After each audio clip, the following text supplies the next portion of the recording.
3.202 orang yang menolong saya. Pada saat itu mereka nggak kenal saya, mereka nggak tahu. Ada beberapa yang kenal, paling hanya sekitar berapa persen dari 3.000 manusia ini yang nolongin saya dengan jumlah yang tidak terlalu signifikan, bahkan 1.000, 2.000, 5.000.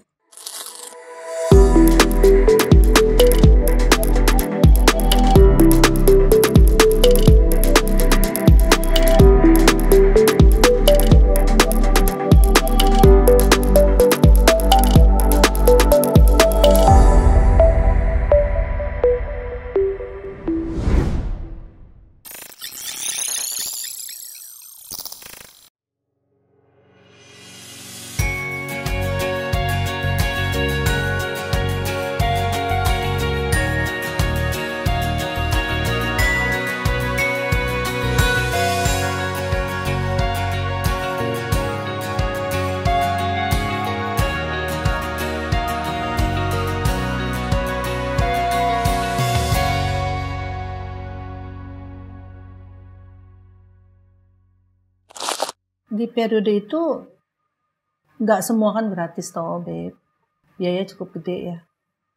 Iya, aku kan walaupun jadi 9 juta doang pun tetap aja kalau kali 18 atau kali 17 kali gitu kan. Harga ras katanya dokterku tuh lucu. Gimana kamu itu ada bantuan dari yang lainnya? Mungkin? Wow, itu juga Another story lagi. Jadi saat itu, tadi aku operasi September.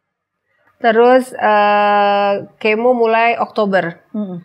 Profesor Nur bilang, di kemo kelima masuk Herceptin.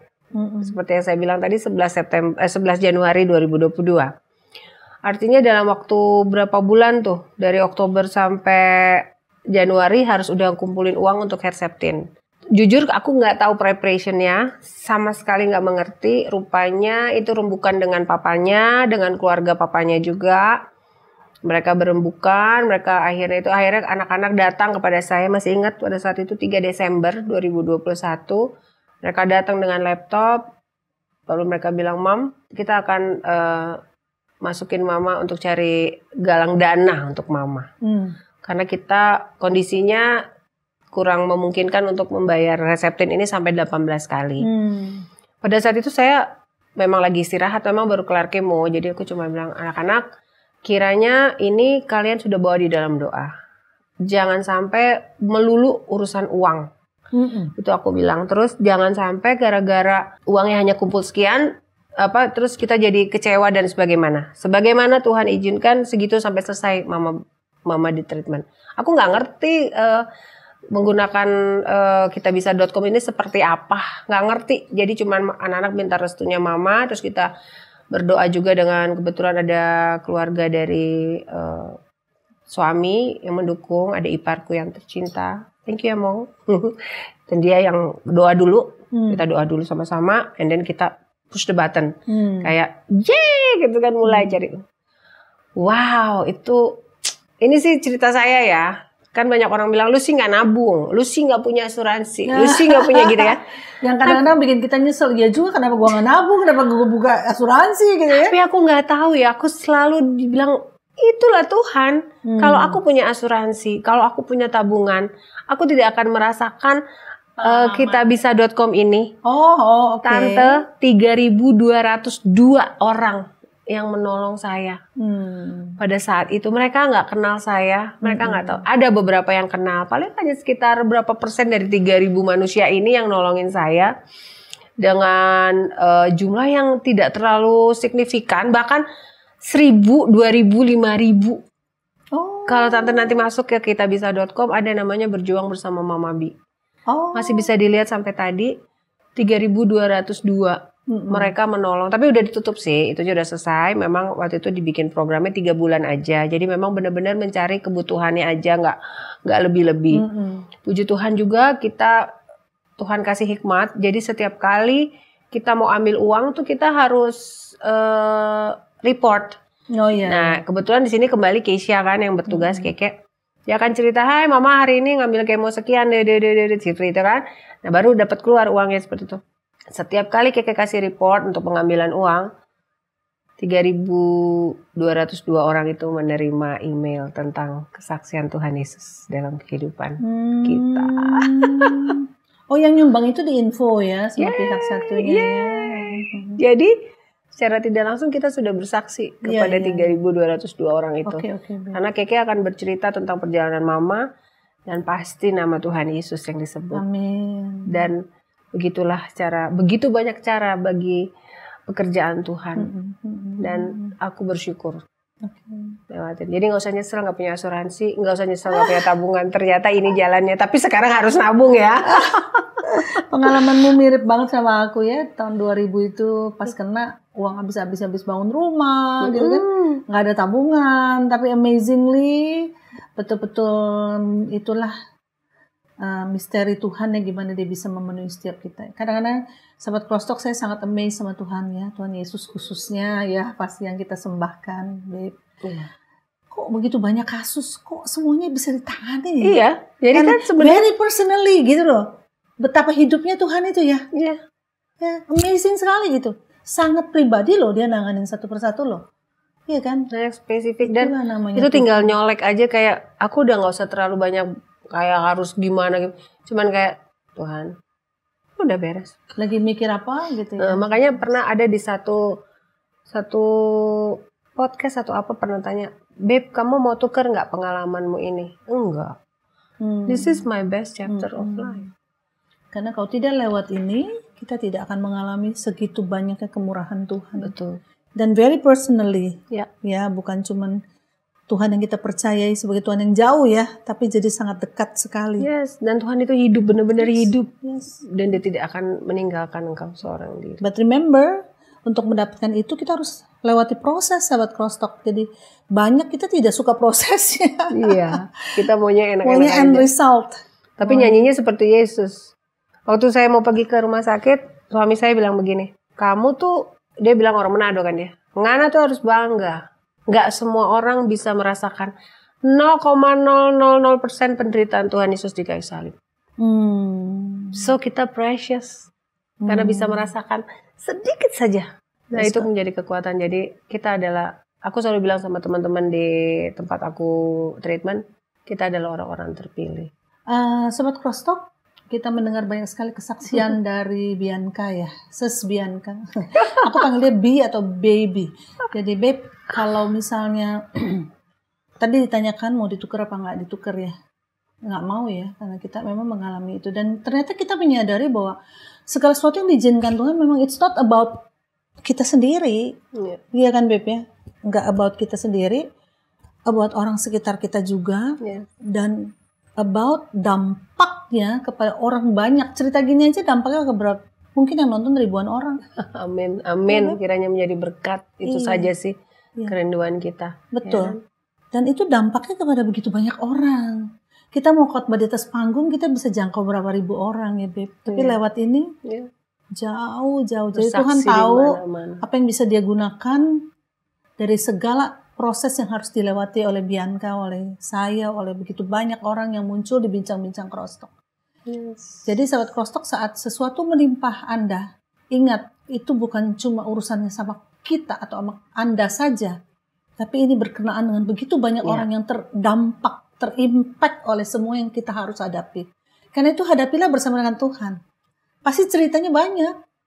Kebanyakan dari narasumber kami, kalau ditulis tuh bisa jadi buku. Seperti yang Bianca bilang, berchapter-chapter, nggak ada habisnya ya. Setiap hari itu kemurahan Tuhan. Amin. Setiap hari kemurahan Tuhan. Dan ketika Tuhan bilang, ya oke, kamu kena kanker.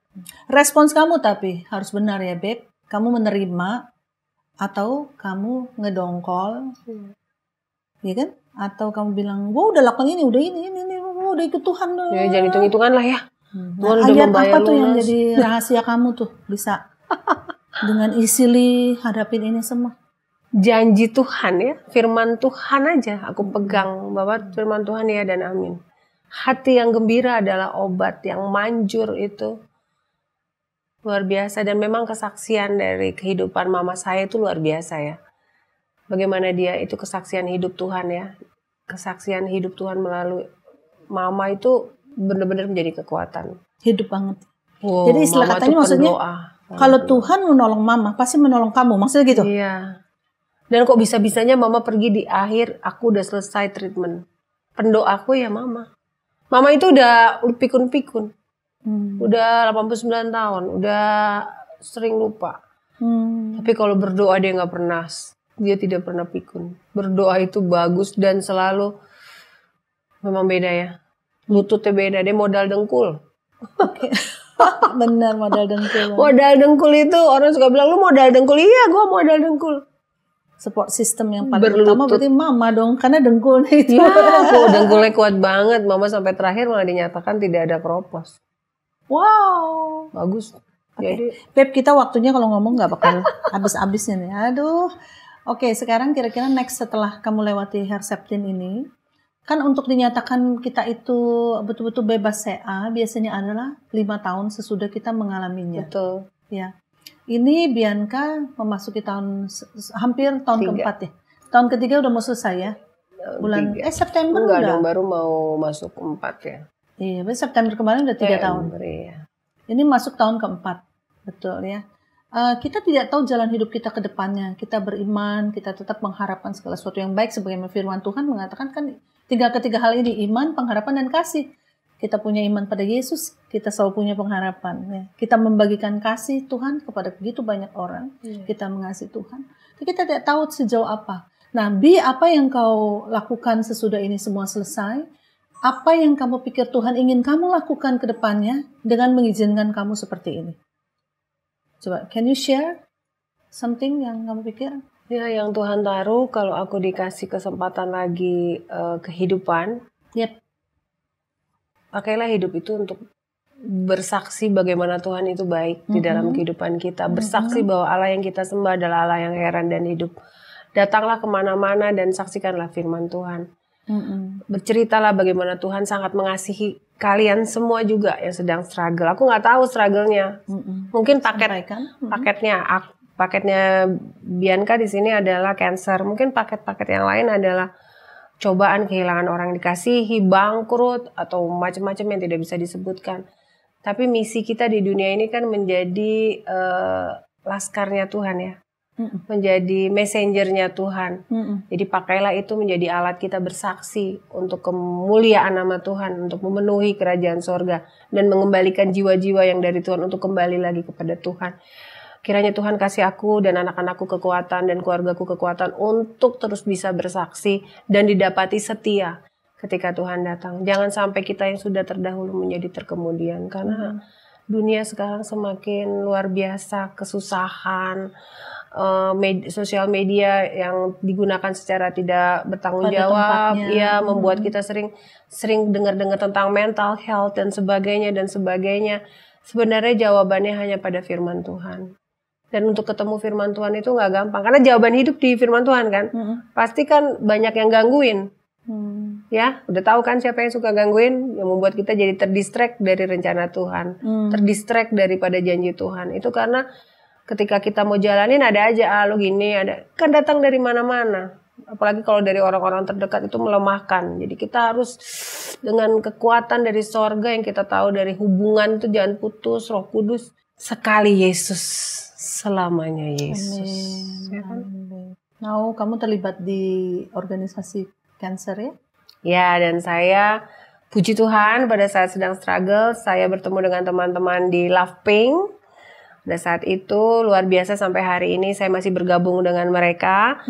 Memang bergabung di gereja, di membangun iman dan percaya. Tapi berkumpul bersama teman-teman yang sedang berjuang itu juga baik. Karena kita sama-sama mengerti kita akan lewati stage seperti itu. Dan disinilah tempat dimana kita saling menguatkan.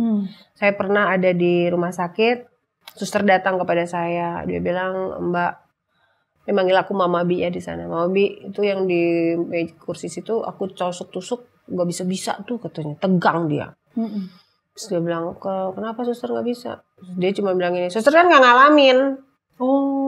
Suster kan gak ngalamin, dokter kan gak ngalamin gitu. Jadi ya udah aku datang, aku gak ngomong banyak, aku hanya peluk dia. Terus aku bilang, kuat-kuat, ada Tuhan, ada kita sama-sama berjuang, kamu gak berjuang sendiri. Aku cuma peluk aja. Terus aku sendiri harus balik ke kursi kan, karena juga udah mulai masuk. Terus gak berapa lama suster bilang, gimana sus? Aku tanya, udah beres. Jadi kadang-kadang pelukan, hal-hal yang menguatkan ya. Ada juga pernah aku lagi mau jalanin treatment, ada seorang adik masih muda dia. Breast cancer itu sekarang muda-muda loh. Iya ya. Udah muda. Terakhir ditemukan malah umur 20-an ya. Jadi memang tetap deteksi dini itu penting menyelamatkan sekali. Nyawa, nggak usah khawatir. Apalagi kita punya Tuhan Yesus, seperti yang sudah banyak dialami oleh Tante Grace dan saya sendiri saksinya, bagaimana Tuhan itu ada kok. Yes. Ya, jadi waktu itu aku juga ajak dia, kamu kenapa? Aku pertama kali kemo, aku sendirian, aku takut. Ya, aku ajak dia ngobrol gitu. Dan kadang-kadang orang-orang seperti itu kita ajak berdoa mau loh. Karena mereka udah nggak tahu kepada siapa lagi kan, harus berharap. Dan banyak sekali juga. Ya, pokoknya is so beautiful with Jesus itu. Kejalanin itu luar biasa kalau menurut aku ya. Jadi setialah selalu ya, kepada mau gak Tuhan. mau ya Beb, kalau kita pernah mengalami tentunya empati kita beda kepada sama-sama teman seperjuangan dalam tanda kutip ya.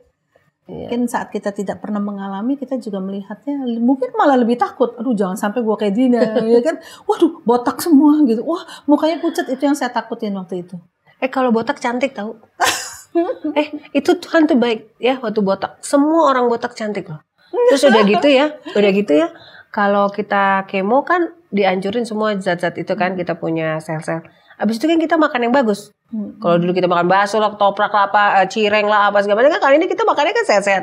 Yang keluar kan sel-sel yang bagus. Kenyal, aduh nggak usah pakai pengobatan kita udah cantik. Jadi sebenarnya betul-betul second chance buat hidup ya. Dikasih brand new gitu kan. Jadi itu kan beda antara orang yang kalau positive thinking ya. Karena iman pada Kristus jadi beda kan menanggapinya. Iya. Bisa menanggapi negatif atau positif dan kita memilih memilih untuk tanggapi positif. Pilihan mau jadi positif atau kita mau negatif.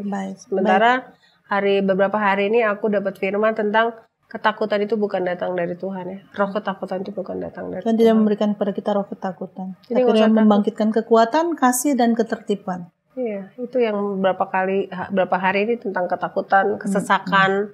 Kebetulan lagi sesak juga ya, udara juga jelek kayaknya. Jadi kan kayak Tuhan apaan sih kok pas buka firman pas yang kita perlu. Pas buka firman jadi benar-benar kayak Tuhan bilang, please deh babe, I'm watching you. Kata gitu, dia tahu yang kuperlukan kan. Ini lagi sesak-sesak napas. Firman Tuhan itu tentang kesesakan terus. Setiap pagi aku selalu ngikuti program, kebetulan di gerejaku ada. Selalu pas malamnya kenapa, paginya ada. Ini pagi tadi tentang ketakutan, aku jadi wow. Karena memang penting babe bagi kita cancer survivor, try not to be ketakutan, cemas, stres gitu ya. Itu jauh lebih memicu ketimbang segala yang kita makan sebetulnya. Iya, betul. Memang kita jaga hati lebih susah daripada jaga makan. Dari situlah terpancar kehidupan. Iya. Lebih susah jaga hati daripada jaga makan. Ya.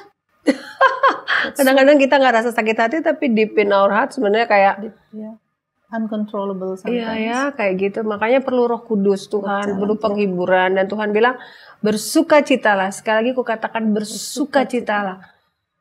Amin. Di dalam Tuhan. Itu aja aku pegang. Sekali Yesus, tetap Yesus. Ada lagi yang mau disampaikan? Kalau tidak, ya.